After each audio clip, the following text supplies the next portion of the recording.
தேர்தல் ஆணையம் நடுநிலையா இல்லைங்கிறத சுப்ரீம் கோர்ட் நாங்க வந்து பதிவு செய்த கட்சி கிடையாது தெரியும், பதிவு செய்யப்பட்டிருக்கிறது எல்லாருக்கும் தெரியும். அது தெரியாத விஷயம் இல்லை. ஏன்னா நாங்க கட்சியை பதிவு செய்யப்பட்டோம் உரிமைக்காக இரட்டை இலை வழக்கை சுப்ரீம் கோர்ட் வரைக்கும் நாங்க அதுக்காக போராட முடியாது. அதில் போராடணும்னா நாங்கள் தனி கட்சி இருக்க முடியாது. அதிமுக ஒரு அணிங்கிறத பிப்ரவரி 7 உச்சநீதிமன்றத்தில் ஜஸ்டிஸ் கன்வில்கர் கூட சொல்லியிருக்காரு, நீங்க பார்த்துருப்பீங்க. அதனால நாங்கள் வந்து எலெக்ஷன் கமிஷன் போய் எங்களுக்கு சின்னத்தை கேட்கல. சுப்ரீம் கோர்ட்டில் தான் ஏற்கனவே சொல்லியிருக்கேன், இடையில தேர்தல் தான் எங்களை வந்து அணுகுங்கன்னு சொன்னதுனால தான் அணுகிருக்கோம். சுப்ரீம் கோர்ட்டு தான் எங்களுடைய நிலைமையை புரிஞ்சுட்டு எங்களுக்கு சின்னத்தை ஒதுக்க சொல்லுவாங்களே தவிர தேர்தல் ஆணையம் தான் அது பதிவு செய்யாத கட்சின்னு சொல்லிடுவாங்களே, அது எங்களுக்கு தெரியாதா?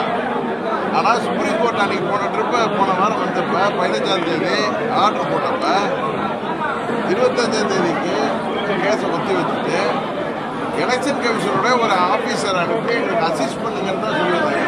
ஆனால் இவங்க லாயர் அனுப்பி இவங்க நாங்கள் தேர்தல் அறிவிக்க வந்துட்டு இவங்க வந்து அன்ரெஜிஸ்டர்ட் பார்ட்டி, பதிவு செய்யாத கட்சி, ரெகக்னைஸ் இல்லாத கட்சிங்கிற பேசுறதுனா நீதிமன்றம் அவங்களை கண்டிச்சிருக்கு.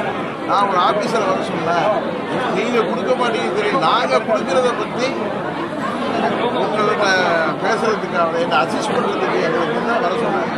அவங்க ரிட்டர்னாக சப்மிஷன் பண்ணுவோம், அவங்கள நீதிமன்றம் கழிச்சு நீங்கள் சாயங்காலத்துக்கு மேலே பண்ண சொல்லியிருக்காங்க. நாளைக்கு காலம்புற கேஸ் எடுக்கிறாங்க. அப்போ நாங்கள் நாளைக்கு தான் லாஸ்ட் டேட்டுங்கிறப்ப நான் காலம்பறையாக ஆர்டர் போடுறோம். அதனால் நாளைக்கு தான் நாங்கள் மத்தியானம் 2 மணிக்கு எங்கள் வேட்பாளர்கள்லாம் ஏற்கனவே 1 மணிக்கு கேட்டு 2 மணிக்கு கூட கேட்டு வாங்கிடுவாங்க. நிச்சயம் நீதிமன்றம் எங்களுக்கு நல்ல தீர்ப்பு கிடைக்கும், குக்கர் சின்னம் கிடைக்கும் எங்கள் அணிக்கு அப்படிங்கிற நம்பிக்கை இருக்கு. அதனால் நாளைக்கு வெயிட் பண்ணுறோம். வராத பட்சத்தில் அம்மா மக்கள் முன்னேற்றங்களை தான் இருக்கக்கூடிய அந்த தொகுதி வேட்பாளர்களை இல்லைங்க, நீங்க அன்னைக்குதே கேட்டீங்க, கேட்டதே நான் புரிஞ்சுக்கிட்டேன். ஒரு வேலை நீதிமன்றம் இல்லை உங்களுக்கு கொடுக்க முடியாதுன்னு சொல்லிட்டேன், கொடுக்க மாட்டாங்க. 99.9% கொடுக்க மாட்டாங்க. ஆனால் அப்படி வராது, எங்களுக்கு குக்கர் சின்னம் தான் கொடுப்பாங்க. நீங்கள் நினைக்கிற மாதிரி, நீங்கள் கேட்குற மாதிரி வராது. ஏன்னா சுபாஷ் கேட்குறப்ப நடுவில் தான் கேட்பாங்க. அதனால நீங்கள் நினைக்கிற மாதிரி நான் சொல்லலை, வேறு சிலர் நினைக்கிற மாதிரி நடக்காது. ஒருவேளை அவர்கள் ஆசைப்படுவது போல இது கொடுக்கலன்னா நாங்கள் சுயேட்சையை தாக்கல் கொடுத்து கொடுப்போம். இதில் என்ன இருக்குது, அதான் ஏற்கனவே சொல்கிறேன். நாங்கள் என்ன சொல்கிறோம், தமிழ்நாட்டு மக்கள் இதையெல்லாம் பார்த்துக்கிட்டு தான் இருக்காங்க. ஆர்கே நகரில் எப்படி தான் நான் முதல் முறை நின்றேன், நான் திரும்பி கேட்டால் ஆர்கே நகரை பேசுகிறீங்கன்னு சொல்லுவீங்க. அப்படி இல்லை, முதல் முறை நின்று குக்கரை கேட்டேன், இதை தொப்பியை கேட்டால் புரிய மாட்டேன்னாங்க. அவங்களா கொடுத்த சின்னத்தை வல்லவனுக்கு புல்லும் ஆயுதம் சொல்லிட்டு தான் உள்ளார போயிட்டு வந்தேன். அதை வந்து ஆர்கே நகர் பகுதி மக்கள் அதை வந்து நாங்கள் நிரூபிக்கல, அவங்க தமிழ்நாட்டு மக்கள் சார்பாக வல்லவனுக்கு புல்லும் ஆயுதம், நாங்கள் ஏற்றுக்கொண்ட வேட்பாளருக்கு எந்த சின்னத்தை கொடுத்தாலும் வெற்றி பெறத்துக்கு அவங்க தெய்வங்களாக இருந்து 33,000 பேரில் உள்ள எனக்கு குக்கர் சின்னத்தை தேடி கண்டுபிடிச்சு வாக்களித்தாங்க. அதே மாதிரி இப்போ எந்தெந்த கட்சிகளுக்கும் தேர்தல் ஆணையம் 20 வருஷத்துக்கு முன்னாடி வச்சிருந்த சின்னத்தெல்லாம் ஒரு கூட்டணியில் இருந்தால் கொடுக்கிறதோ, இன்னும் சில கட்சிகளுக்கு அவங்க ஏற்கனவே இந்த சின்னங்களை கொடுக்க மறுக்கிறதெல்லாம் பார்த்துருக்கீங்க. தேர்தல் ஆணையம் ரொம்ப நடுநிலையாக செயல்படுதுங்கிறத இந்திய மக்களும் புரிஞ்சுக்கிட்டு இருக்காங்க, தமிழ்நாட்டு மக்கள் அதை விட அதிகமாக புரிஞ்சுக்கிட்டு இருக்காங்க. அதனால எங்களுக்கு எந்த உதாரணத்துக்கு சொல்லுறேன், தேனி எனது பாராளுமன்ற தொகுதி தேனியில் தங்கத்தமிழ் செல்வன் போட்டியிடுகிறார், பெரியகுளத்தில் டாக்டர் கதிர்காமன் போட்டியிடுகிறார், ஆண்டிப்பட்டியில் எங்கள் வேட்பாளர் ஜெயக்குமார் போட்டியிடுறாங்க. நாளைக்கு எங்களுக்கு குக்கர் சின்னம் கிடைக்கிறப்ப எங்கள் அணிக்கு அம்மா மக்கள் முன்னேற்ற கழகங்கிறது பிப்ரவரி 7ஆம் தேதி கூட கன்வில்கர் பெஞ்சில், ஜஸ்டிஸ் கன்வில்கர் பெஞ்சில் கிளியராக சொல்லியிருக்காங்க, இவங்க அண்ணா திராவிட முன்னேற்ற கழகத்தோட ஒரு ஃபேக்ஷன் அர்த்தம் தெரியும் உங்களுக்கு, ஸ்டில் தயாரிய ஃபேக்ஷன். சுப்ரீம் கோர்ட்டில் ஃபைனாலிட்டி வர்ற வரைக்கும் இடையில தேர்தல் வந்தால் அவங்க உரிமைக்காக போராடுறப்ப தேர்தல் வந்தால் அவங்களுக்கு சின்னம் ஒதுக்கப்பட வேண்டும், அவங்க ஒரு கட்சியாக தான் ரிஜிஸ்டர்ட் பார்ட்டியாக தான் அவங்களை எடுத்துக்கொள்ள வேண்டும், ரெகக்னைஸ்ட் பார்ட்டியாக தான் எடுத்து சொல்லியிருக்காங்க. அது உடனே ஹைகோர்ட் தீர்ப்பு வந்ததோட முடிஞ்சு போயிடுறது இல்லை, ஏன்னா அவங்க சுப்ரீம் கோர்ட் தீர்ப்பு வர வரைக்கும் சொல்லியிருக்காங்க. அதனால சுப்ரீம் கோர்ட்டில் நாங்கள் போய் இப்போ ஃபைல் பண்ணி கேட்குறோம். அதனால தான் நீதிமன்றம் எங்களுக்கு இன்றைக்கு கேஸ் போட்டாங்க. எலெக்ஷன் கமிஷன் வழக்கம் போல் வந்து மறுத்தாங்க. அவங்களுக்கு தெரியும். நீங்கள் உண்மையாக தூங்குறவங்கள எழுப்ப முடியும், தூங்குற மாதிரி நடிக்கிறவங்கள எழுப்ப முடியாது. அது ஒரு சுதந்திரமான ஒரு ஆணையம் இப்படி செயல்படுறப்ப உண்மையாக எல்லாருக்கும் தான் வருத்தமாக இருக்குது. எங்களுக்கான இல்லை, யாருக்கு நடந்தாலும் அது வருத்தமாக இருக்கும். ஆனால் நீதிமன்றமே கண்டிச்சிருக்கு. நீங்களே சொல்கிறீங்க, உங்கள் ரிப்போர்ட்டை செஞ்சுருப்பாங்க.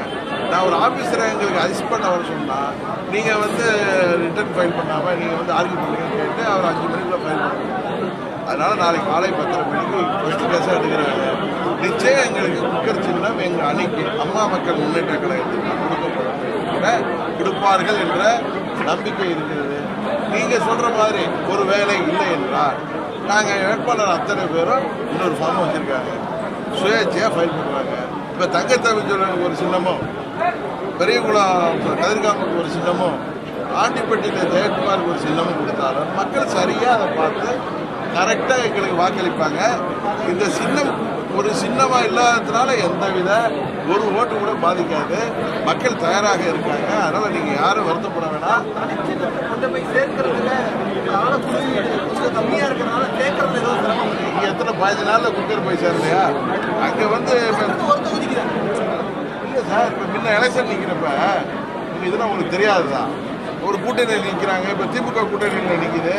ஒரு மேலே கையும் கீழே அவங்க சின்னம் நிற்கிறப்ப அது போய் என்ன தெரியலையா மக்களுக்கு? தமிழ்நாடு ஃபுல்லாக ரெட்டை இலை சின்னம் போட்டுக்கிட்டப்ப 2001 எங்கள் பூனகிரி வேட்பாளர் அருள் ஒரு தொகுதியில் வாழைப்பழ சின்னம். அம்மா போய் எங்கள் வாழைப்பழம் ஓட்டு போலையா? நீங்கள் வருத்தமே போடாதீங்க. ஆனால் மக்கள் இப்போ ஆண்டிப்பட்டி தொகுதியில் எங்கள் ஜெயக்குமார் சட்டமன்ற வேட்பாளராக போட்டிடுறவர் என்ன சின்னத்தில் போட்டிடுறாருன்னு தெரியும். அங்கே பாராளுமன்றத்தில் வேட்பாளராக நாடாளுமன்ற வேட்பாளர் தங்கத்தமிழ்ச்செல்வன் என்ன சின்னத்தில் போட்டிடுறாங்க. மக்கள் அதெல்லாம் கரெக்டாக பார்த்து மேலே தங்கத்தமிழ்ச்செல்வனுக்கும் நீங்கள் சொல்கிற மாதிரி கீழே ஜெயக்குமாருக்கு ஆண்டிப்பட்டியில் ஓட்டு போடுவாங்க. அதுமாதிரி மேலே தங்கத்தமிழ்ச்செல்வனுக்கு நாடாளுமன்றத்துக்கும் பெரியகுளத்தில் டாக்டர் கதிர்காமுக்கு என்ன சின்னத்தில் இருக்கிறாரோ அதில் ஓட்டு போடுவாங்க. ஆனால் அதுமாதிரி நடக்கிறதுக்கு வாய்ப்பே கிடையாது. ஏனென்றால் எங்கள் கோரிக்கை நியாயமானது. உச்சநீதிமன்றம் நான் ஏற்கனவே போட்டியிட்ட சின்னத்தை குக்கர் சின்னத்தை எங்கள் வேட்பாளர்கள் கொடுக்கும். போதுமா? திருப்பரங்குன்ற இடைத்தேர்தல்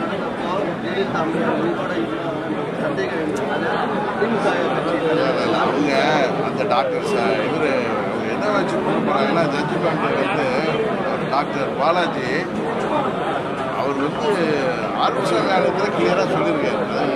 வக்கீல சொல்லியிருப்பாரு. நான் போனப்போ எங்கள் அம்மா நினைவோட தான் இருந்தாங்க. நீதிமன்றம் அதில் ஒரு டவுட் எடுத்துருக்காங்க. அவ்வளோதானே தவிர அதில் ஒன்றும் பெரிய இதெல்லாம் கிடையாது. அம்மா உயிரோடு இருந்தாங்கன்னு எல்லா கோர்ட்லேயும் நீங்கள் உள்ளுக்குள்ளார போய் எதாவது கேள்வி கேட்கணும். அதாவது ஆசைக்காக கேட்குறீங்க, அது கிடையாது. எல்லாருக்கும் தெரியும். யார் திமுக தலைவர் தான் ஆடு நினைது ஓடாய் அழுகுதுன்னு கேட்பாரு. அவர் சந்தேகத்துக்குலாம் நீங்கள் தான் அவர்கிட்ட கேட்குறீங்க. சந்தேகம் வருது உங்களுக்கு என்ன? உங்கள் அப்பா ஹாஸ்பிட்டல் இருந்தவங்க கூட தான் இன்னும் சரியாக ட்ரீட்மெண்ட் கொடுத்துருக்கலாமேன்னு ஒரு பெரிய பிரச்சாரம் என்னையே கூட கேள்வி கேட்டீங்க. நான் ஒருத்தர் மரணத்தில் போய் நான் அப்படிலாம் சீப்பாக பேசுகிற ஆள் இல்லைன்னு போனேன். அவங்க எதை வேணாலும் பேசி எதாவது செஞ்சு ஜெயிக்கணும்னு நினைக்கிறாங்க. அதனால் அதுக்கு மேலே நான் பதில் சொல்ல விரும்பல. இன்னொரு தகவல் எனக்கு கிடைச்சது. இப்போ மத்திய ஆட்சியில் செய்கிறவங்க பாரதிய ஜனதாவும் இங்கே அதிமுக ஒன்றா இருக்காங்க. 10ஆம் தேர்தல் ஆணையம் வேறு அவங்க கூட்டியில் இருக்குது. அதனால இங்கே வேணுக்கு என்ன அவங்களுக்கு பயமே. இந்த பாராளுமன்றத்தில் எப்படி போகிறான்னா அவர் எடப்பாடி பன்னீர்செல்வத்துக்கு ஒன்றும் கிடையாது. சட்டமன்றத்தில் இப்போ 18 தொகுதி தமிழ்நாட்டில் நடக்குது.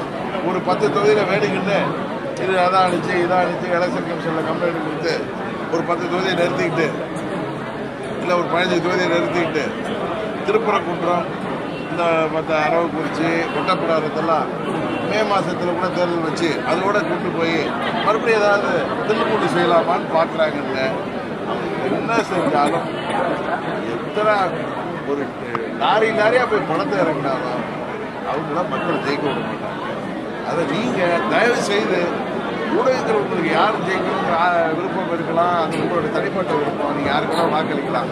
ஆனால் ஒருவரை பிடிக்கவில்லை என்பதற்காக தவறான தகவலை பரப்பினா மே 23க்கு அப்புறம் ஊடகங்களுடைய நம்பிக்கை தன்மை இதான். என்னன்னா இந்த கஜா புயலப்ப சுபாஷே நாங்கள் பார்த்தோம். இல்லைன்னா வில்லேஜில் போய் எடுங்க. ஏன்னா வில்லேஜ் மக்கள்லாம் கிராமங்களில் உள்ளவங்க கோபமாக இருக்காங்க. ஏன்னா அந்த மந்திரிகள் கொடுக்குற பேட்டியையும் அதிகாரிகள் கொடுக்குற பேட்டியை ஒட்டி போடுறாங்க. எங்கள் ஊரில் எவ்வளவு பாதிச்சிருக்கு. அப்போ ரோடு சரியாக இல்லாமல் இவங்களாம் ரோடு போக சொல்லி அப்போ மாதிரி மக்கள் எல்லாத்தையும் கவனிக்கிறாங்க. நான் பேசுனேன்னா அது உண்மையா பொய்யா பேசுறேன்னா திசை திருப்பிட்டேன். அதனால தயவு செய்து நான் சொல்றது, நீங்க திசை திருப்பினாலும் அவங்க வந்து அதை எல்லாத்தையும் அவங்க ஒன்றா போய் நீங்க நோக்கி கேட்குற மாதிரி அவங்க எல்லாம் கேட்பாங்க. இதே வந்து நீங்கனால நாலாவது தோணு நடுநிலையா இருப்பீங்கிற நம்பிக்கை.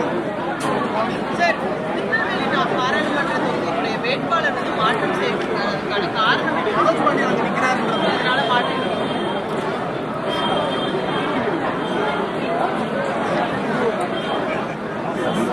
சுபாஷ் நல்ல காமெடி சென்ஸ் இருக்கு.